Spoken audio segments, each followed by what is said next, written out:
Come on in, everybody, and welcome to Married at First Sight, a season 15, episode 13. And my name is Deborah, and this is going to be my recap, review, commentary, rant, whatever you want to call it.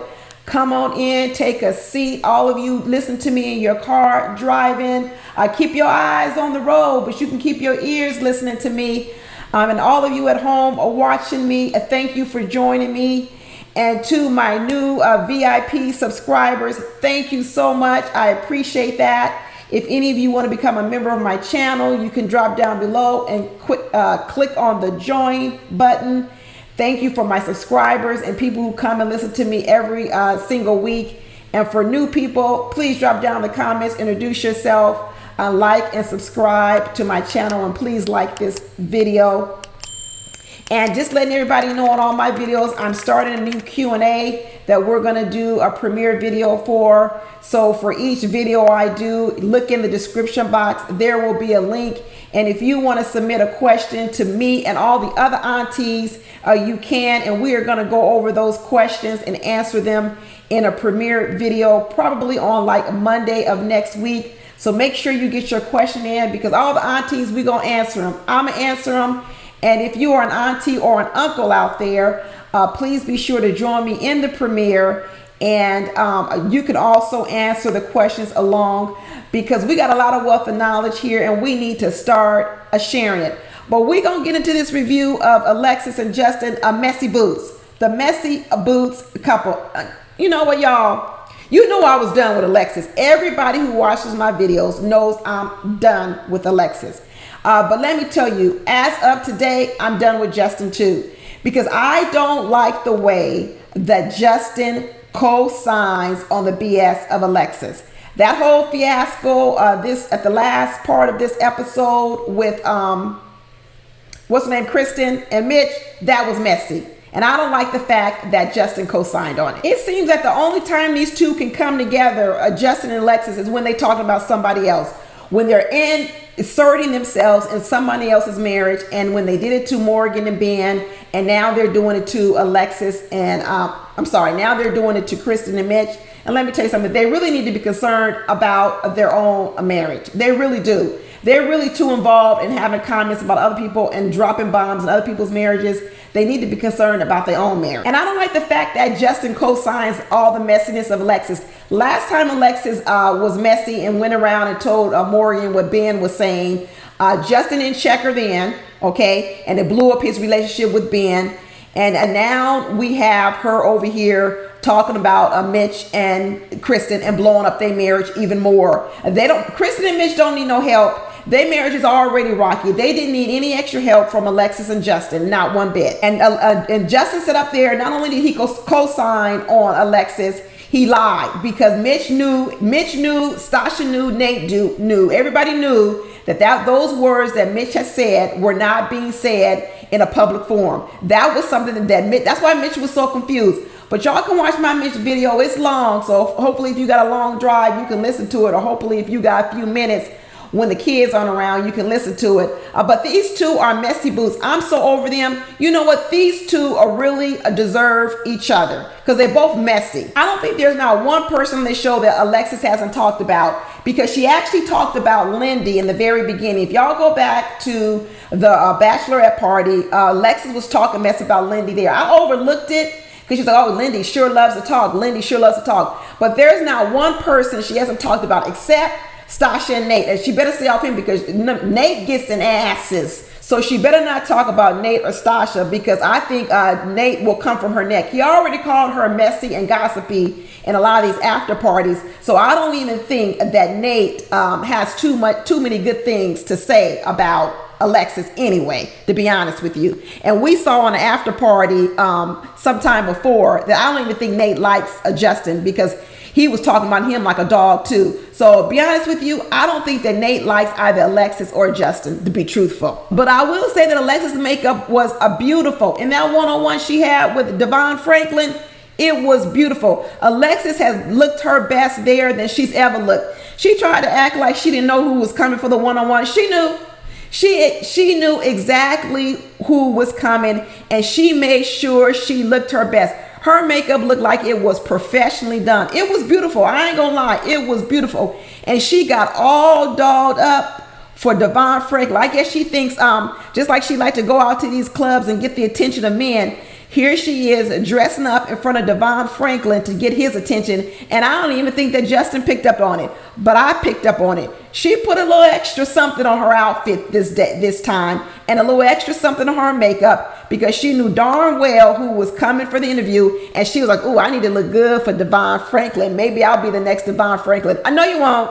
No, you won't. No, you won't. Go sit down, Alexis, or go sit down. So Devon Franklin comes on in talking about, I thought I could come over here and help out my brothers and sisters. I don't know. It sounded kind of corny. I don't know. But anyway, I'm trying to give him a chance, y'all. But his grade in this little episode, helping Alexis and Justin, I can't give him an A like I gave Dr. Pia, because she brought the truth. But I'm not going to give him no D or nothing. I don't know. Maybe a B minus, C. I don't know. Whatever I'm going to give him. But he comes in and said, let's get right to it. And let's talk about this feeling you get from the club. Now that I did like, because what he concentrated on was the feeling she gets from the club. And that's what I was talking about last week, y'all. The feeling Alexis gets from the club is the attention.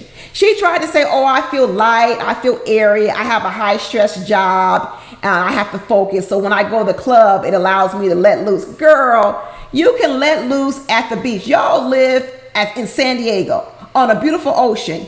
You can run alongside the beach. You can smell the ocean air. You have so many beautiful sceneries in San Diego that you can go and be set free. You're trying to tell me the only place you can feel free is at the club? I don't know why people believe Alexis. I don't know why they fall for the stuff that she does. It's so obvious what she does. Anyway, Alexis, okay, you're trying to tell me the only place you can be free is at the club. In the club with 50 Cent. In the club. And then she's talking about she has such a tough job to be in control. Did she tell us at the mariachi dinner that she don't do nothing really important? All she does is order taking, logistics for order taking? She act like she an astronaut flying a airplane or whatever you call it to the moon. Or she's performing cardiac heart surgery on people. She just told us not too long ago that she don't really do nothing that important. It's not that stressful. Now all of a sudden she needs to go to the club so she can feel free. And she already told us she wasn't going to the club just for Justin. Now doctor, he ain't no doctor, but Devon Franklin starts going on talking about, going to the club is just symbolic of how she feels repressed in the marriage. Boy, get out of here.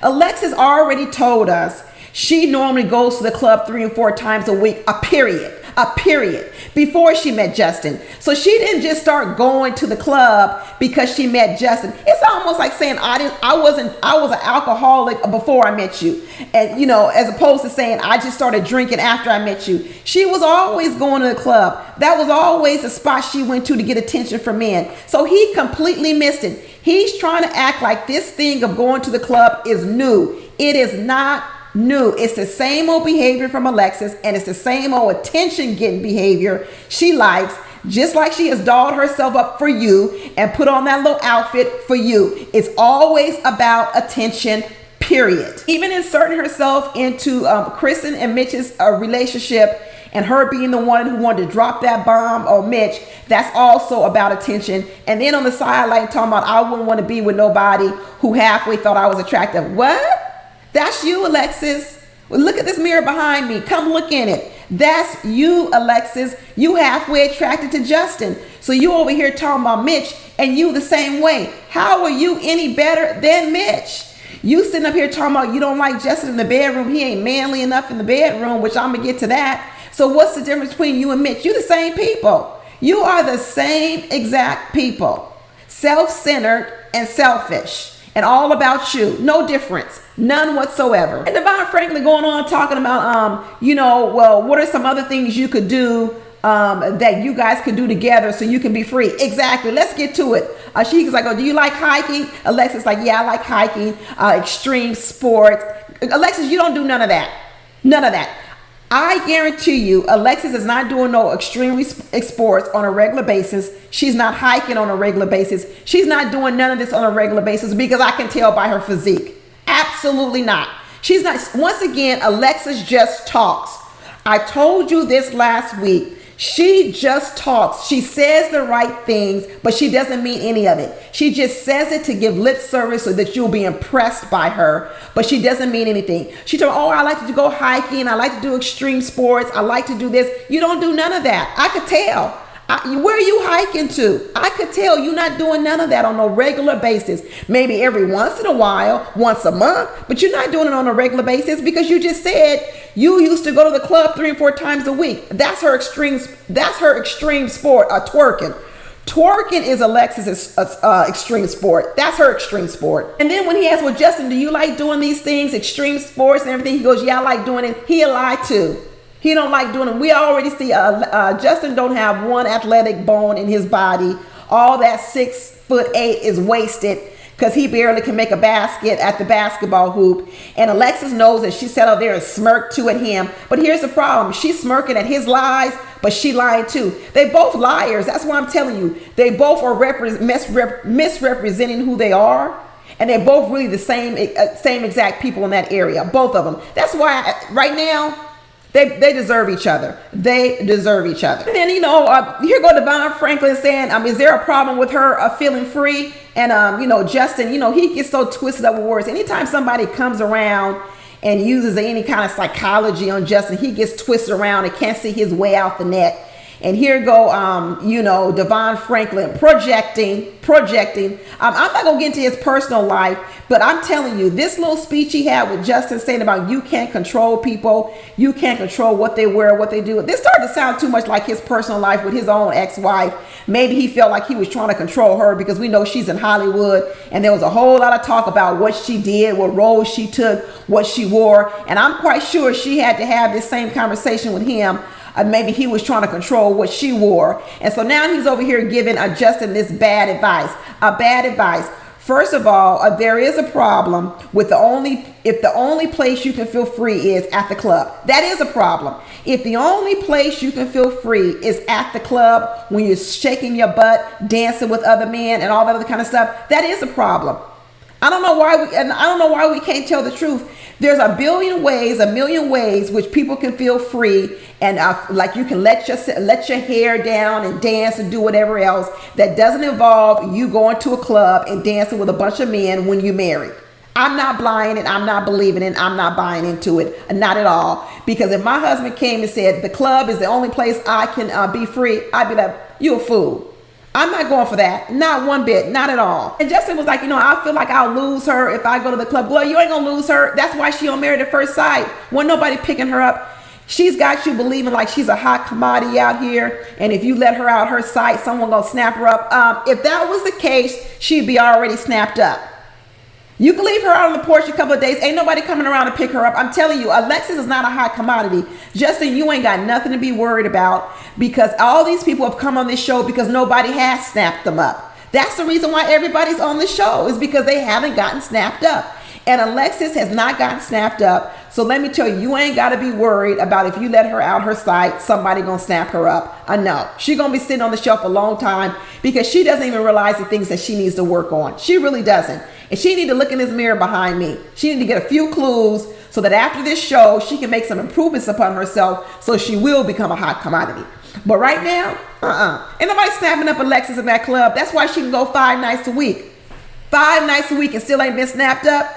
Girl. But he starts going on talking about, you can't control her, this and that. And here's the thing, Alexis later on starts talking about this whole thing about, she wants him to take more control in the bedroom. Here's the problem with people with Alexis, women who are have a lot of masculine side to them. And let me tell you, I don't care how much makeup Alexis puts on. I don't care how feminine her dress may be or girly she may dress. That does not make you a feminine person. Just like men can put on a dress and men can wear makeup and men can wear drag, and that doesn't make them feminine. Okay, so what makes you feminine is your attitude, the way you carry yourself, the way you respond in situations. And Alexis doesn't respond with femininity at all. She may dress and put on a dress as a woman and effeminate her exterior, but her interior, the way she responds, the way she handles people is not feminine at all, because a real feminine woman wouldn't have done that stuff that she did to Kristen and Mitch. that confrontation with Mitch. That's not feminine at all. Feminine women don't want to do that. That's why you saw, what's her name, Lindy, sitting over there not saying nothing. That's what it looks like. Feminine women keep their mouths shut. Assertive women, they talk. This imbalance of power that he starts getting to in the bedroom, talking about no sex is an imbalance of power. Well, here's the confusion, and this is going to go beyond Alexis. What I'm going to talk about is that people can't pick and choose when they want to be the leader. It's confusing. You know, I used to have a dog. I don't have one anymore, but I had to put her down because she got older and everything. But I remember when she was a puppy, and she had a jumping problem. And when I had on jeans or I had on like clothes I didn't care about, I didn't mind her jumping on me because it made me feel good. She would come and she'd jump on me and I'd hug her and I'd kiss her and I loved it. But then when I got dressed up and I put on something nice, she would jump on me and I didn't like that because she was messing up my nice outfit. Well, when I had a trainer for her, the trainer pointed out to me and said, listen, you have to teach her not to jump at all. Because she can't differentiate between your outfits. She can't tell that this is an expensive dress or a cheap dress. All she knows is that when she jumps on you, you love on her, you hug her. So she's going to jump on you whether or not you have on an expensive outfit or a cheap outfit. So what you have to teach her is not to jump on her at all. Well, this is what Alexis is doing. She's trying to teach Justin to bow down to me in the world on everything else. Let me go to the club. Let me talk when I want to talk. Let me be the leader. Let me do what I want to do. But then when we get in the bedroom, I want you to dominate me. Girl, can't nobody figure out your formula. Can't nobody figure out your formula. Why is the responsibility on Justin to become more so-called masculine or manly? Why can't the work be on you to tone your stuff down, to become more feminine? Why do I need to be the one that makes all the adjustments? I think they both need to make adjustments. I do think that Justin needs to become assertive. But what Alexis has done is she's put all the work on Justin and saying that the problem in the bedroom is because he's not manly enough. He's not masculine enough. Let me tell you, it's also because you're too manly. And he's somewhat intimidated by your manliness. You don't listen to him outside the bedroom. You don't value him. You don't respect him. You talk bad about him. But then you want him to take all these risks in the bedrooms. What? So you can go blab to your friends about his sexual performance in the bedroom? Come on. If she's so good, if she talked about how he was celibate, she goes around and tells everybody else's business. Do you believe that if Justin failed in the bedroom, she wouldn't tell everybody? We already know she would, because on that after party a couple of weeks ago, she tried to insinuate that he had the problem in the bedroom, and we come to find out she's not interested. She loves to put all the problems on the back of Justin, and Justin needs to be the person to make all the changes when she doesn't recognize that there's a lot of changes she needs to make herself. Justin may need to be more assertive in the bedroom and in other areas, but she also has to tone down that masculine energy she has so that men don't have to feel like they gotta dominate her. I never want a man to feel like I'm so masculine that you gotta dominate me. That's horrible. That means I need to tone my stuff down. I don't know why she doesn't see this. And Justin's like, I'm scared to be masculine in the bedroom because it's not reciprocated. He's scared of the rejection. He's scared that she gonna clown him. He's scared that she gonna laugh at him. He's scared that she's gonna punk him. And I will be scared too, because if we look at the history of Alexis, she's done all that. She's punked him. She's talked bad about him. She's disrespected him. Why would the bedroom scene be any different? I understand why Justin feels the way he does, because I would feel the same way too. I wouldn't trust myself with Alexis.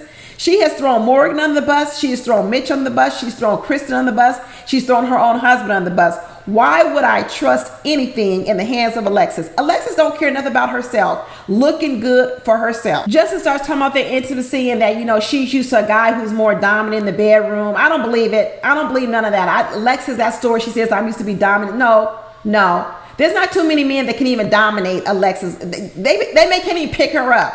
I don't believe it. I don't believe it one bit. These are stories that Alexis is telling. okay, in order to make herself look like she's not the one that needs to make any adjustments, and all the issue is with Justin. Once again, it's a form of gaslighting, because of what it makes it look like is you the problem. All my other men were like this, you not like this. No, I don't believe it one bit. It's part of the whole thing that Alexis always does to make it seem like it's all Justin's fault, and he falls for it every single time. And I was feeling sorry for him maybe a couple of weeks ago, but I don't, because he co-signs on too much of her messiness. So if you're willing, Justin, to co-sign on her messiness when she's turning that on other people, then you know what? Fine. Then you need to co-sign on it when she's turning it back on you, because that's exactly what's happening. And even when he started to say he ain't as confident anymore on decision day that he would say yes, he is waking up to it. He realizes that she ain't all that like he thought she was. You're right about that. He said, I'm not as confident. I'm not quite sure I would say yes. There go Alexis getting all her feelings, because she's like, who, me? A queen bee? The most desired person here on earth? You mean to tell me I'm not a sure shot? And she was like, well, if you ain't sure about me, which you should be, no need to pick me at all. There go that insecurity. There it go coming out. She bucking up, because for the first time, Justin is expressing outwardly in public that she ain't no sure shot no more. And there she go with all her bravado, talking about, well, I should be your number one. Look at me, I'm queen bee. I'm the most desired person out here. I done had 3 proposals. I go to the club 5 and 6 times a week. Every man wants me. In fact, Devon Franklin, I know you want me too. Look at me. Girl, please. And then she's talking about, yeah, I'll help him become more masculine in the bedroom. I'm gonna help him. Help him? How you gonna help him? Are you gonna become less masculine? No, that's not what she's gonna do. Once again, she's put in the position where she's a premier premium one, and she gotta help Justin. Help yourself. Tone it down.